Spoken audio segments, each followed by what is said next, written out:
السلام علیکم ورحمۃ اللہ۔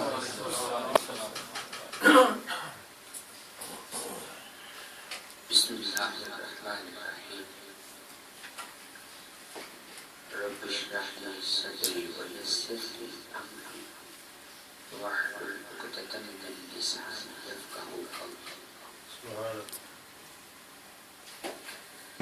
نحمد اللہ ونستعین ونصلي ونسلم على رسوله الكريم ثم أما بعد، أعوذ بالله السميع العليم من الشيطان الرجيم من الشيطان اللعين الرجيم بسم الله الرحمن الرحيم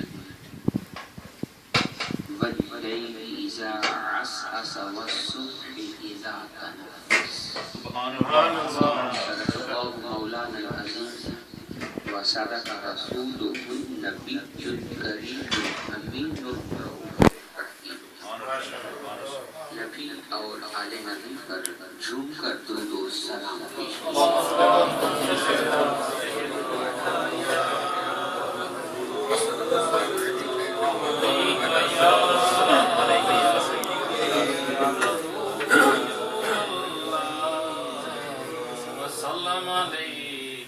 نہایت ہی تکریم کے لائق سامعین سے احتشام، آج کی بابرکت اور بارونق محفل مبارکہ جو اس ڈیرے پر حویلی میں سجائی گئی، اس رہائش پر سجائی گئی، میلاد النبی سے اسے منسوب کیا جا رہا ہے۔ سبحان اللہ۔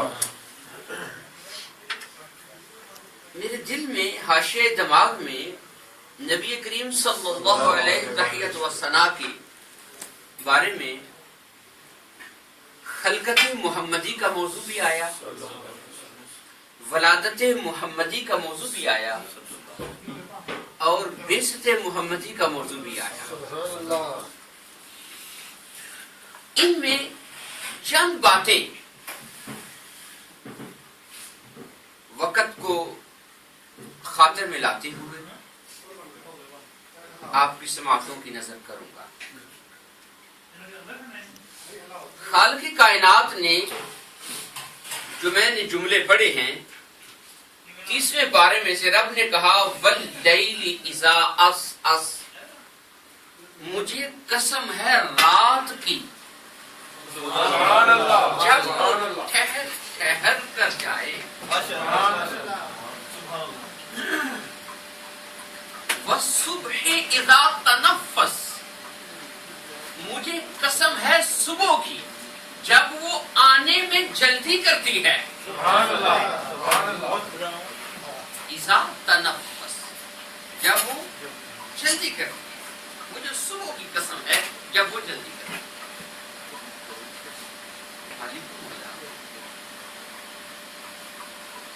قرآن میں تو نے اپنے محبوب کو کہا قل اعوذ برب الفلق من شر ما خلق، قل اعوذ بربک الفلق ومن شر ما خلق ومن شر غاسق اذا وقب۔ محبوب کہو کہ میں اپنے رب کی پناہ مانگتا ہوں جس نے صبح کو پیدا کیا، من شر ما خلق، میں اس ساری مخلوق سے، اس کے شر سے، ساری مخلوق کے شر سے پناہ مانگتا ہوں جس کو رب نے بنایا ہے۔ ومن شر غاسق اذا وقب، اور اس اندھیری ڈالنے والی سے، رات سے یعنی اندھیری ڈالنے والی رات سے جب وہ چھا جائے اسے پناہ مانگتا ہوں۔ مولا ایک طرف محبوب سے کہہ رہا ہے کہ اس کے شر سے، اندھیری رات کے شر سے پناہ مانگو، ادھر کہہ رہا ہے مجھے قسم ہے رات کی۔ تیرے محبوب نے فرمایا کہ اے میری امت والو، اپنے بچوں کو غروب آفتاب کے بعد باہر نہ نکلنے دو، اس لیے کہ شر شیاطین جو ہے وہ زیادہ ہو جاتا ہے. شیاطین زمین پر پھیل جاتے ہیں. اپنے بچوں کو باہر نہ نکالو. مولا محبوب بھی تیرا فرمائے کہ رات کے شر سے بچو.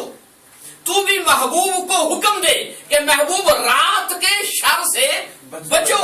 آج کیا معاملہ ہے کہ تو کہہ رہا ہے واللیل اذا عسعس. مجھے اس رات کی قسم ہے جب وہ ٹھہر کر جائے. مولا کس رات کی بات کرتا ہے؟ میرے رب نے فرمایا تم بھول گئے وہ ساری راتیں ایک جیسی نہیں ہیں. سارے دن بھی ایک جیسے نہیں ہیں. وہ راتیں راتوں میں ممتاز ہیں.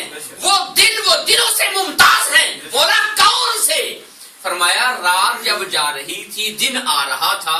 رات رک کر چل رہی تھی. یہ فضیلت یہ مرتبہ مجھے مل جائے. صبح زور دے کر کہہ رہی تھی جا مجھے بھی آنے دے. وہ آنے میں جلدی کر رہی تھی. رات رک رہی تھی.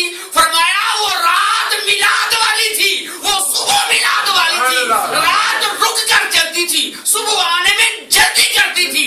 رب کہنے لگا رات اور دن کا پیار محبوب سے مجھے اتنا پسند آیا میں نے اس رات کی اور صبح کی قسم کھا لی ہے. واللیل اذا عسعس والصبح اذا تنفس. رب کہتا ہے اسے رات کی قسم ہے کہ جو رک کر جاتی تھی اس کا جی نہیں کرتا تھا جاؤں. کیوں؟ محبوب کو اپنے دامن میں میں لوں اور میں دل سے کہوں دیکھ مجھے یہ مرتبہ ملا ہے. رب کا محبوب کا میلاد مجھ میں ہوا ہے. صبح آنے میں جلدی مچا رہی تھی. والصبح اذا تنفس. مجھے صبح کی قسم ہے. رب کہتا ہے مجھے صبح کی قسم ہے جو آنے میں جلدی مچاتی تھی. کیوں؟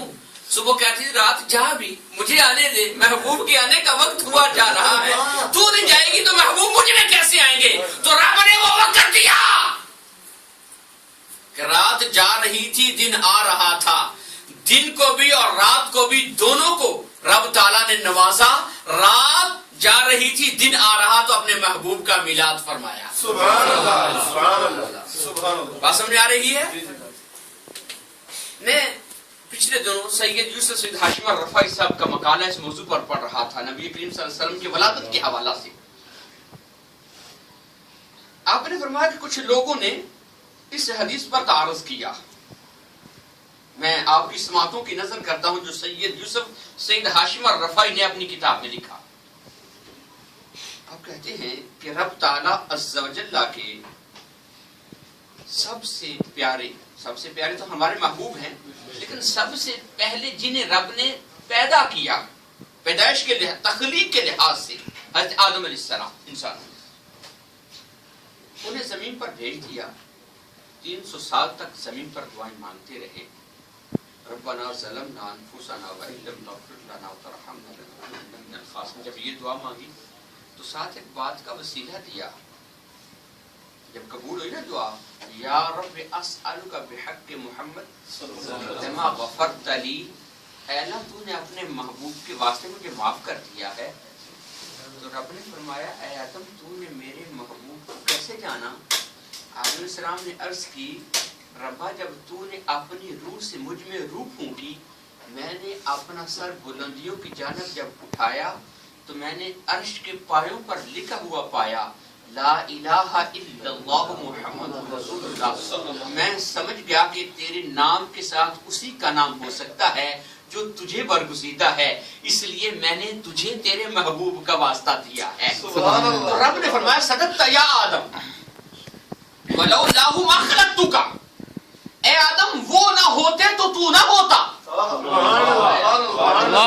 ولولا محمد ما خلقتک.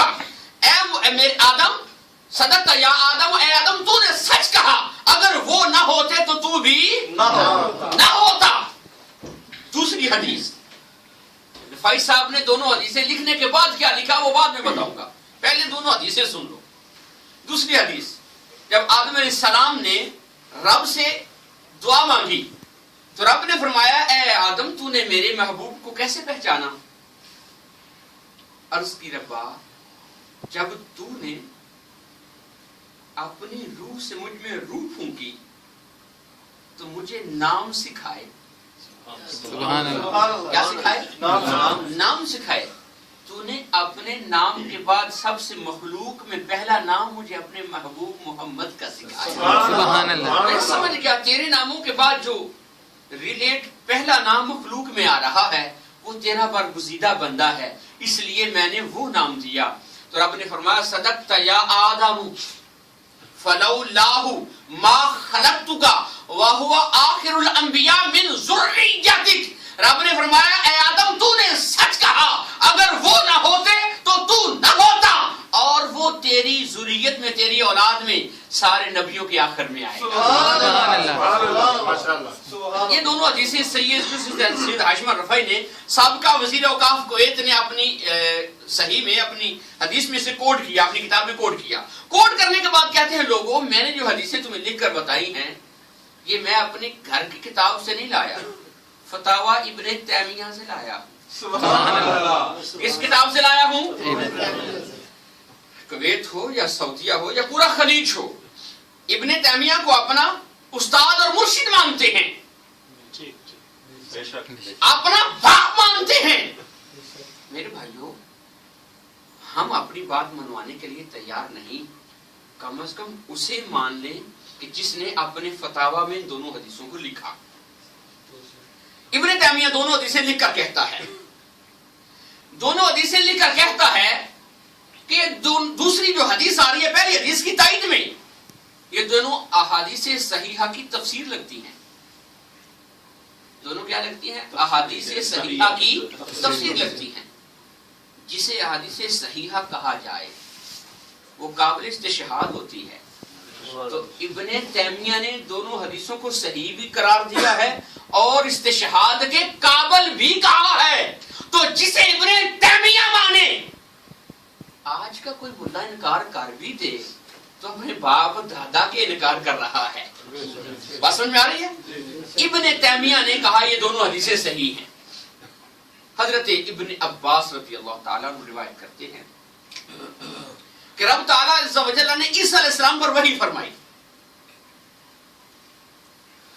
عیسیٰ علیہ السلام پر رب نے وحی فرمائی اے عیسیٰ ہمارے محبوب کی آمد کا ذکر ان لوگوں کو سناؤ. کیا کرو؟ ہمارے محبوب کی آمد کا ذکر ان لوگوں کو سناؤ. فلولا محمد ما خلقت آدم وما خلقت الجنة ولا النار. رب فرمانے لگا اے عیسیٰ انہیں میرے محبوب کی آمد کا ذکر سناؤ، اگر محمد نہ ہوتے میں آدم کو پیدا نہ کرتا، میں جنت کو اور دوزخ کو بھی پیدا نہ کرتا. وَلَقَدْ خَلَقْتُ الْعَرْشَ عَلَى الْمَاءِ فَانْضَرَبَ. عبداللہ ابن عباس رضی اللہ عنہ روایت کرتے ہیں کہ جب رب نے عرش کو پیدا کیا نا پانی پر، وَلَقَدْ خَلَقْتُ الْعَرْشَ عَلَى الْمَاءِ، رب کہتا ہے جب ہم نے عرش کو پیدا کیا پانی پر، فَانْضَرَبَ وہ مضطرب تھا، فَكَتَبْتُ عَلَيْهِ لَا إِلَهَ إِلَّا اللَّهُ مُحَمَّدٌ رَسُولُ اللَّهِ. ہم نے اس کے اوپر عرش کے اوپر لکھا لا الہ الا اللہ محمد رسول اللہ فسکنا. بس عرش تب ساکن ہوا جب اللہ کا اور اس کے رسول کا نام لکھا گیا. سبحان اللہ سبحان اللہ. عیسیٰ علیہ السلام اپنے حواریوں کو یہ بشارتیں سنانے لگے. یہ حدیث عیسیٰ علیہ السلام پر نازل ہوئی، اپنے حواریوں کو بتا رہے ہیں. بات کرتے کرتے آگے نکل جائے گی. میں قرآن سے دلائل دوں گا کہ زمین پر جو کچھ ہے یہ محبوب کے لیے، یہ آپ نے پہلے بھی سن رکھا ہے. آج ایک نئے انداز میں تمہیں اہل سنت کا عقیدہ سمجھانے جا رہا ہوں.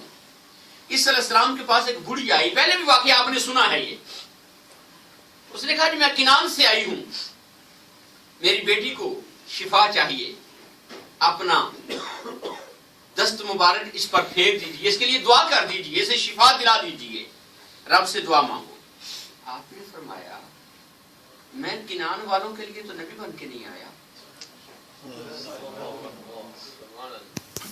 اے مائی میں ان کے لیے نبی بن کے نہیں آیا. جا مائی کہنے لگی اللہ کے رسول مجھے ایک بات تو بتائیے، کیا ہوا اگر آپ ہمارے لیے رسول بن کے نہیں آئے؟ ہم کنان والوں کے لیے اگر آپ رسول بن کر نہیں آئے کیا ہوا؟ آپ ان بنی اسرائیل والوں کا صدقہ ہی میری بیٹی کو شفا دے دی. سبحان اللہ. میں لوگوں کو، کنان والوں کو کیا منہ دکھاؤں گی؟